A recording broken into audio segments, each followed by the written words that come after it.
Obrigado pela presença de vocês. Eu queria começar com uma pergunta geral. Às vezes, com esse avanço tecnológico monumental que a gente está vivendo, tem países que correm o risco de ficar mais distantes dos de primeiro mundo. E tem países que têm possibilidade de se aproximar do primeiro mundo. O Brasil corre o risco, se cometer alguns erros fundamentais, de ficar mais distante do primeiro mundo. Corremos esse risco, ele é real ou não? Para qualquer um de vocês. Bom, deixa eu começar. Eu acho que é uma excelente pergunta. Tem muitas coisas que podem ficar no caminho de um país se distanciar do mundo mais desenvolvido. Inclusive, algumas das coisas que já foram citadas aqui mais cedo em relação às nossas instituições, que hoje em dia... Mas, para deixar o debate só na discussão de inovação e de tecnologia, falando pela nossa experiência, eu acho que o Nubank é o maior exemplo que a gente tem de uma empresa que nasceu aqui, que tem tecnologia de ponta. Então, em função da gente ser a primeira empresa investida aqui no Brasil, dos maiores fundos de venture capital internacionais que nunca tinham vindo ao Brasil e que são investidores lá do começo do Facebook, do WhatsApp, do Uber, do Waze, enfim. E a gente está construindo aqui coisas que, do ponto de vista de tecnologia, são mais modernas do que está sendo feito lá na Califórnia. Eu acho que é o maior exemplo que, intrinsecamente, no Brasil, não tem um gap de talento. Uhum. Eu acho que o que falta, sem dúvida, e eu acho que o Romero e a Paula podem complementar, é um ambiente, uma estrutura que suporte mais isso, que fomente mais esse tipo de atuação e mais espaço para os desenvolvedores que estão se formando nas universidades atuarem nessas empresas, mas um gap nato, não tem nenhuma razão para isso. Concorda, Paula? Eu concordo com a Cristina. Deixa eu colocar alguns pontos do nosso lado. A tecnologia hoje está disponível de uma forma que ela é acessível para qualquer empresa. E essa é também a grande questão da ruptura que ela pode gerar. Não é só um grande banco ou uma grande empresa de manufatura que tem acesso ao que há de mais moderno, ao que há de mais disponível em tecnologia de ponta. Qualquer empresa, uma empresa numa garagem, pode ter acesso a uma tecnologia completamente disruptiva do ponto de vista de desafiar uma empresa estabelecida. Temos aqui 2 grandes empreendedores brasileiros que estão mostrando que isso é possível. Então, eu acho que isso é uma grande oportunidade para o Brasil. O Brasil não necessariamente vai precisar passar, André, na minha opinião, por todos os passos do desenvolvimento tecnológico que outros países passaram. O Brasil pode fazer a ruptura ele mesmo e passar a adotar o que há de mais moderno em termos de tecnologia para se modernizar. É possível. Agora, é claro que vai dar trabalho. Eu concordo totalmente. Eu acho que o Brasil... É curioso isso, não é um raciocínio direto, mas tem o que a gente chamava, na época de Buscapé, de Naspers, de efeito África. O uso de mobile, de celular na África, é super alto. Você tem países como o Quênia, empresas como a M-Pesa, de micropagamentos por celular, que são tecnologias avançadíssimas. Na África do Sul, o uso do Buscapé, do equivalente do Buscapé lá, em celular, era altíssimo. E isso acontecia justamente pela falta de investimento em infraestrutura que a África teve nas últimas décadas. Pela ausência de linhas fixas, isso fez com que o mercado todo já se adaptasse mais rápido ao celular. Então, é exatamente o que a Paula comentou. Você não precisa de todas as fases tecnológicas. Às vezes, não ter uma te beneficia até por não ter legado. Entendi. O nível de digitalização das empresas brasileiras, de um modo geral, é bom, é baixo, é médio? Como é que é? Deixa eu começar aqui. Eu vejo, eu acho que vou falar representando talvez esse grupo, eu vejo cada vez mais CEOs e não CIOs falando de tecnologia. Recentemente, o Roberto Setúbal deu uma declaração dizendo que nunca antes, na história de 23 anos dele fazendo a gestão do banco, ele tinha investido tanto para entender tecnologia quanto nos últimos 2 anos. É uma frase pública dele. Então, primeiro, esse preâmbulo para dizer que tecnologia nunca foi tão importante, porque as empresas estão prestando atenção que essas formas de utilizar tecnologia podem significar rupturas. Agora, não existe um índice que meça a digitalização das empresas brasileiras. O que a gente vê como um parceiro de empresas que usam tecnologia é que, o interesse está aumentando, o interesse por tecnologias disruptivas, não só do ponto de vista de infraestrutura, mas de geração de valor de negócio. As empresas brasileiras estão muito interessadas em inteligência artificial. Então, como usar modelos preditivos para realmente impactar os seus negócios. Então, não dá para dizer que existe um índice, mas o Brasil está na dianteira de alguns setores. Acho que o André comentou a agricultura, sem dúvida, é uma área onde a gente começa a ver despontando alguns modelos. O sistema financeiro brasileiro é super avançado do ponto de vista de utilização de tecnologia. Eu acredito que os bancos são, na verdade, empresas de tecnologia. Então, essa é a minha maneira de ver. Não vejo um índice, mas vejo um interesse crescente e muito crítico das empresas. E pela experiência de vocês, uma empresa que esteja hoje tecnologicamente atrasada, ela pode recuperar esse tempo perdido ou ela está morta? Acho que é o mesmo efeito que o Romero citou, né? Ela pode... Quer? Não, por favor, Cris. Não, acho que o ponto da Cris que a Cris ia comentar é provavelmente que o modelo de negócio também mudou. Antes você precisava fazer, antes tecnologia era CAPEX, agora é OPEX.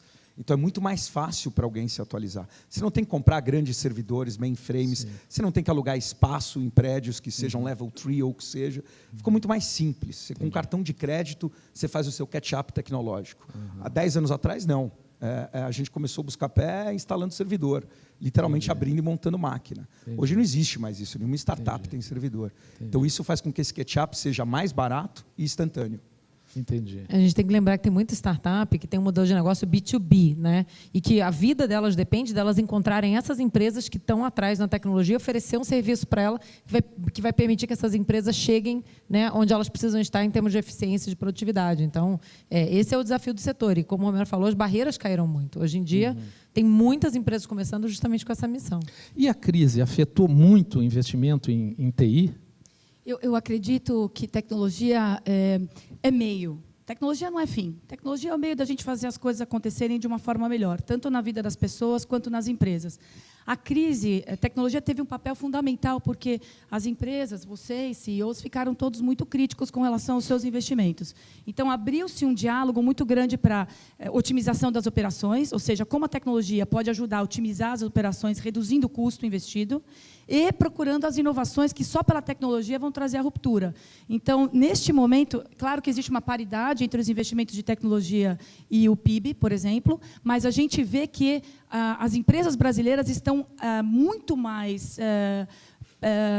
com muito mais apetite para investir em tecnologia do que historicamente. Muito mais. De todos os tamanhos e de todas as indústrias, André. É muito positivo ver isso. Particularmente, vou dividir essa resposta até em dois pedaços, olhando para empresas, startups de tecnologia. Curiosamente, startups de tecnologia são beneficiadas pelo down cycle, pela queda da economia.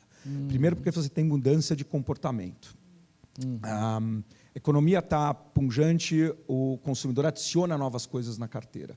Ele tira coisas da carteira dele quando a economia está para baixo. Então, a hora que ele cancela a TV a cabo, fica só com Netflix. Então, é um momento oportuno para a startup vender seu produto para consumidor ou para a empresa. O segundo ponto é acesso a talento.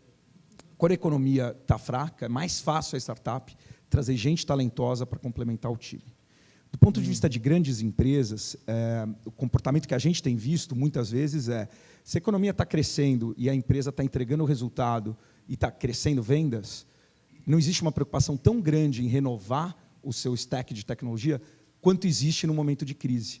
Porque no momento de crise, o bottom line só vai vir se você aumentar a eficiência. Não vai vir por aumentar as vendas, porque a economia não comporta aumento de vendas, aumento de market share. Então, naturalmente, você vê o executivo mais preocupado em ficar mais eficiente para poder entregar o bottom line para o investidor. Você falou em startup. O que é fundamental que uma startup de tecnologia tenha? Qual a característica central? Você que tem Buscapé ou Nubank, qual é a característica fundamental para uma startup possa emplacar?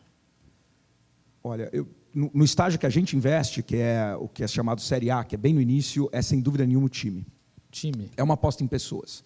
Não existe, por exemplo, eu vou trocar o time dessa startup e vou chamar um executivo para tocar. Isso é um write-off. Você jogou o investimento fora. Então, primeiro é time. Segundo é o tamanho do mercado. Então, não adianta para Venture Capital você investir num negócio que não possa ser muito grande. Então, você espera pelo menos 10 vezes o retorno do cheque que você está escrevendo. E o terceiro é o problema. Qual o tamanho do problema, qual o tamanho da dor que existe que essa startup vai resolver? Às vezes a dor não é grande o suficiente para aquilo virar um modelo de negócio interessante. Às vezes a dor é enorme e isso vira um modelo grande. Um exemplo enorme aqui de simplicidade. Entre centenas de coisas maravilhosas que o Nubank faz, é um investimento da Redpoint americana, da nossa família de fundos, era muito simples e muito óbvio. Ele resolveu uma dor enorme, que era o fato do consumidor conversar com o banco para resolver o problema do cartão de crédito dele. Tão simples quanto isso, mas era uma dor suficiente para atrair centenas de milhares de contadores. Você concorda, Cristina? Talvez. Essas são condições, sem dúvidas, necessárias. Eu acho que eu incluiria uma coisa, e citando um negócio que o Walter falou na abertura dele, eu acho que as startups elas também precisam de uma alma digital, né? Eu não sei se você já viu muito empreendedor começando, tem a ideia, tem a dor, tem o mercado, mas não tem a tecnologia, né? Então, e eu super concordo com o que a Paula falou, que pelo menos a gente no Nubank se define como uma empresa de tecnologia que está fazendo serviços financeiros, né? Que está fazendo cartão de crédito. Porque no fim é isso, a nossa alma ela é muito de tecnologia. Até o Nubank ser lançado, tinha eu, o Davi, meu sócio, né, que é o CEO, e só tinha desenvolvedor na empresa. Então, assim, durante muito tempo, a nossa cultura era estritamente uma empresa de desenvolvimento de tecnologia.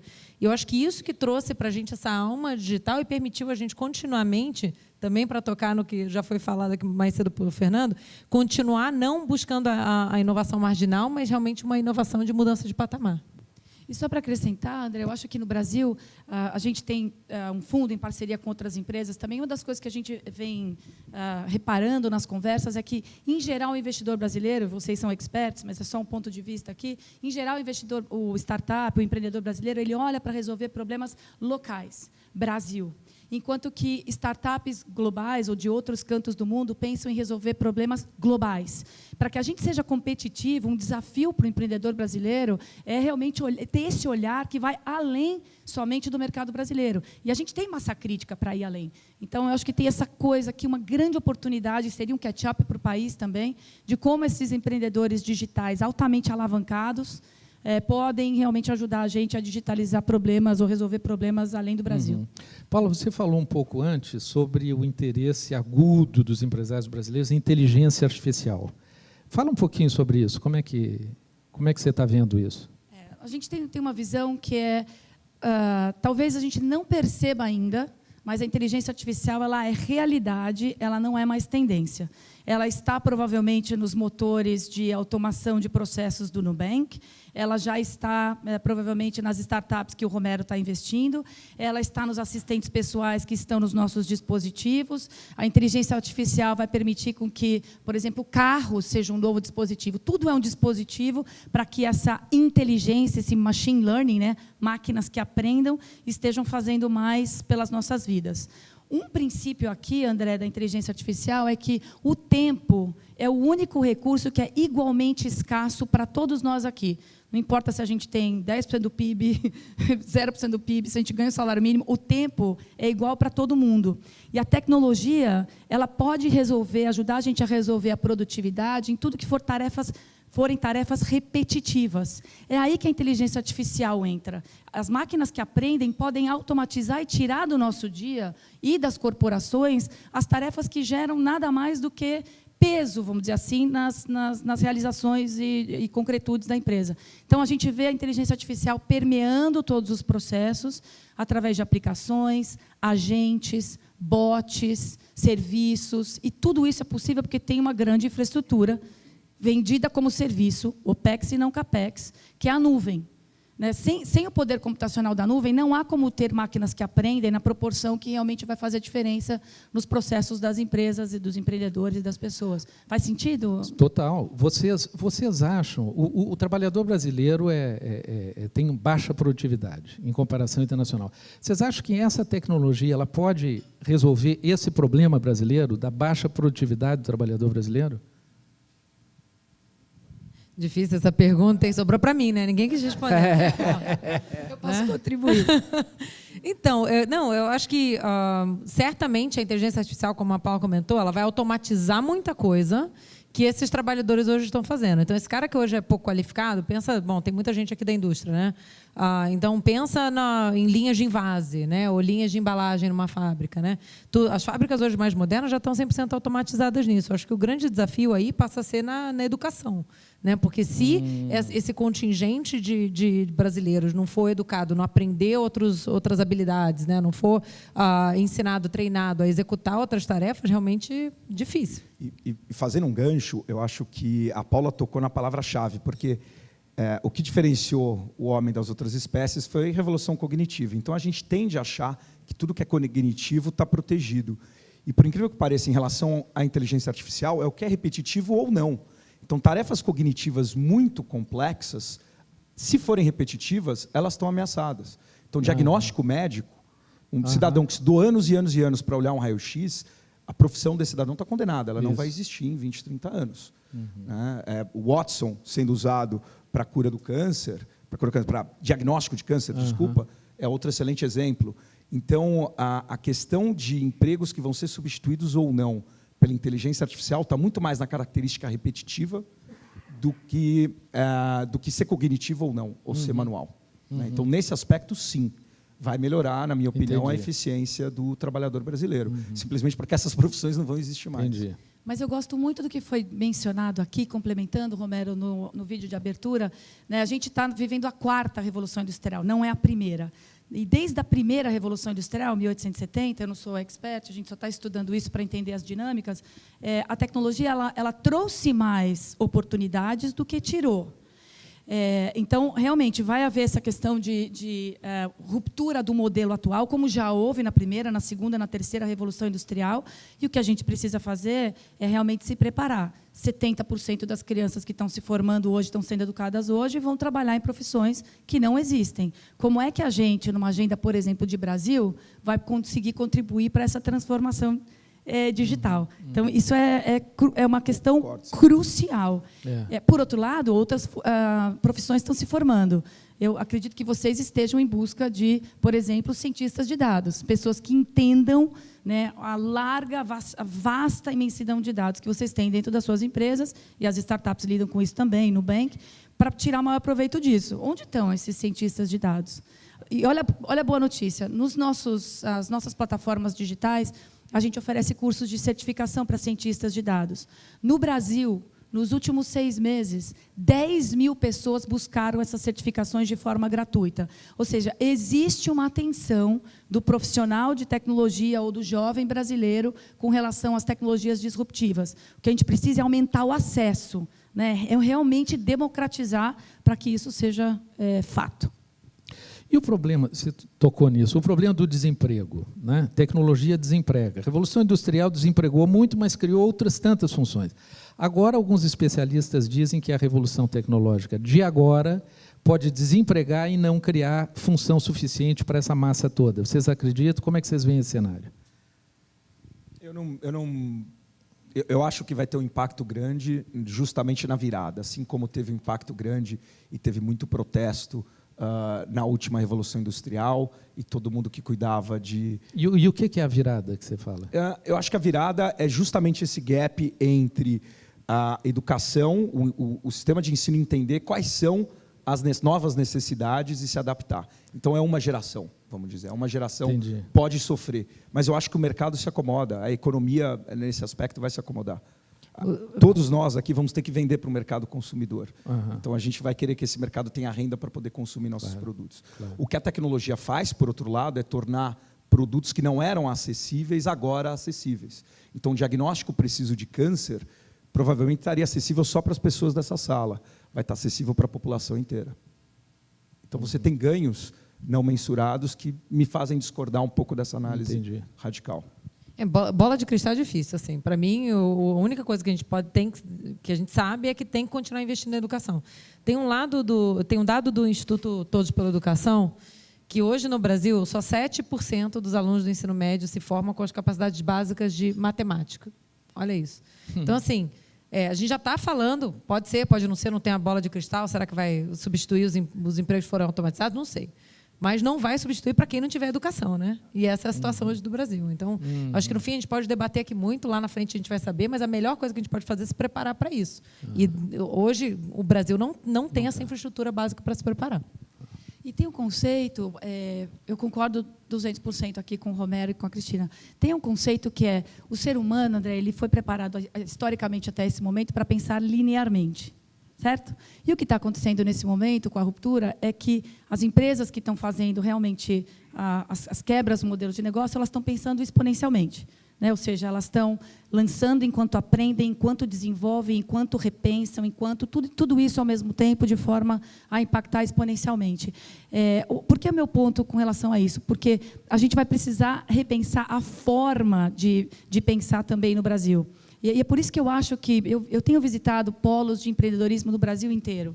Eu tenho visitado, eu não quero mencionar um para não mencionar outro, mas de norte a sul do país. Eu começo a ver, óbvio que a gente vai ter que escalar, mas eu começo a ver um embrião de empreendedores de base tecnológica, de empresas e startups de base tecnológica, que começam a pensar dessa forma, com bastante ruptura. Vai haver uma quebra de paradigma, vai doer, em certo momento vai doer, mas eu acho que a gente vai ter que se antecipar através de educação. Mas o exponencial, eu acho que é um conceito que a gente precisava, como país, olhar com cuidado. Esses empreendedores que você tem visitado, eles se concentram numa área específica da economia ou é uma diversidade completa?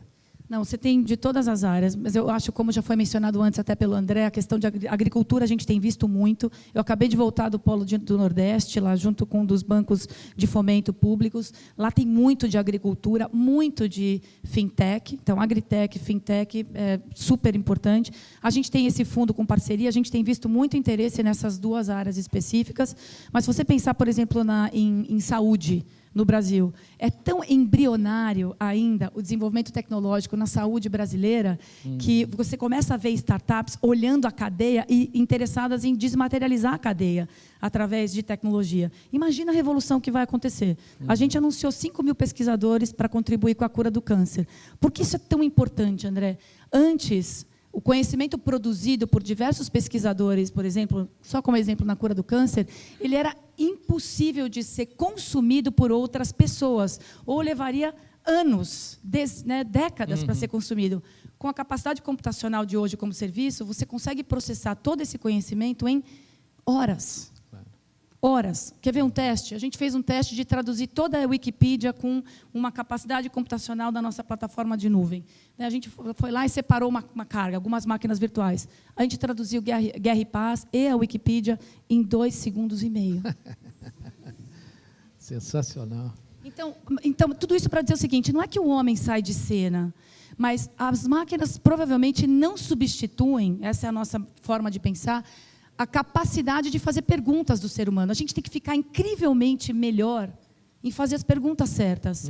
Né? A gente querer barrar o poder da escala da computação para nos gerar as respostas certas é improdutivo, porque vai ser mais produtivo do que o ser humano. Romero, você queria fazer um comentário? Não, eu ia fazer uma ponte comentando que eu acho que o impacto é em todos os setores da economia. O que tem em comum é o fato de usar tecnologia para fazer essa disrupção, sem dúvida nenhuma. Então, essa ineficiência crônica que a gente vive na América Latina toda, ela vai ser resolvida ou por infraestrutura, que leva tempo e custa muito dinheiro, ou por tecnologia. A tecnologia ela pode substituir a infraestrutura ou potencializar a infraestrutura que já existe hoje. O sistema de saúde, que nem a gente comentou, é um sistema com... Existe problema de infraestrutura? Existe.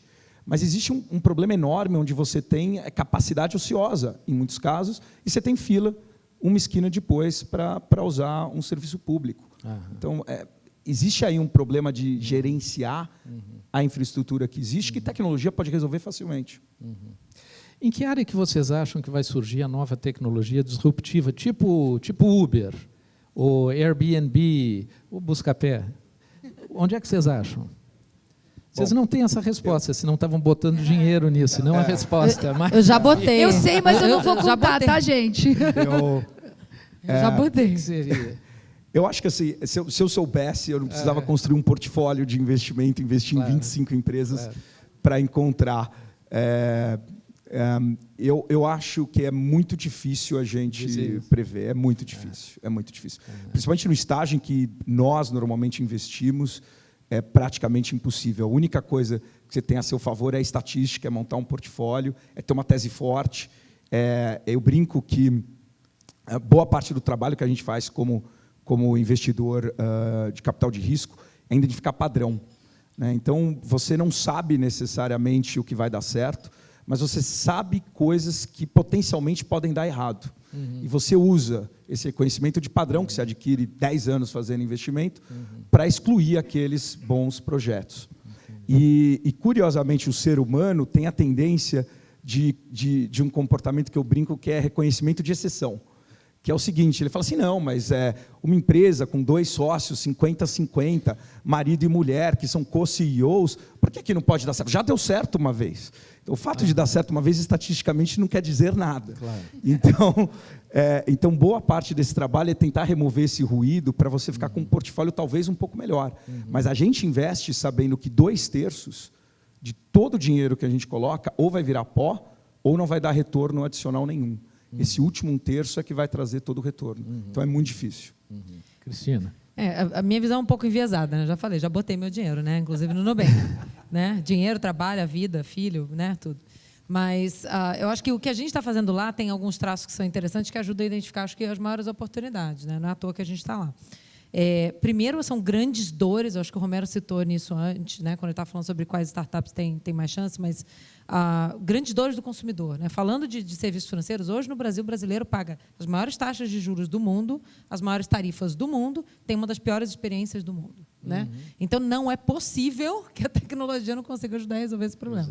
Esse é um. E outra, concorrência. Né? Hoje, no mercado, de novo, falando de serviços financeiros, você tem 5 players que têm mais de 80% de market share, não é possível que um concorrente não consiga encontrar uma boa oportunidade para fazer alguma coisa muito diferente. Perfeito. Então, são teses mais amplas, no Nubank, curiosamente, está ali no meio, né? Mas eu acho que são boas dicas de onde procurar. Tá, e um viés aqui do lado de uma empresa de tecnologia, a gente teve que se autocanibalizar. A Microsoft se destruiu, né, comentando aí um ponto do Fernando, a gente se destruiu depois do embaraçoso comentário aqui do iPhone.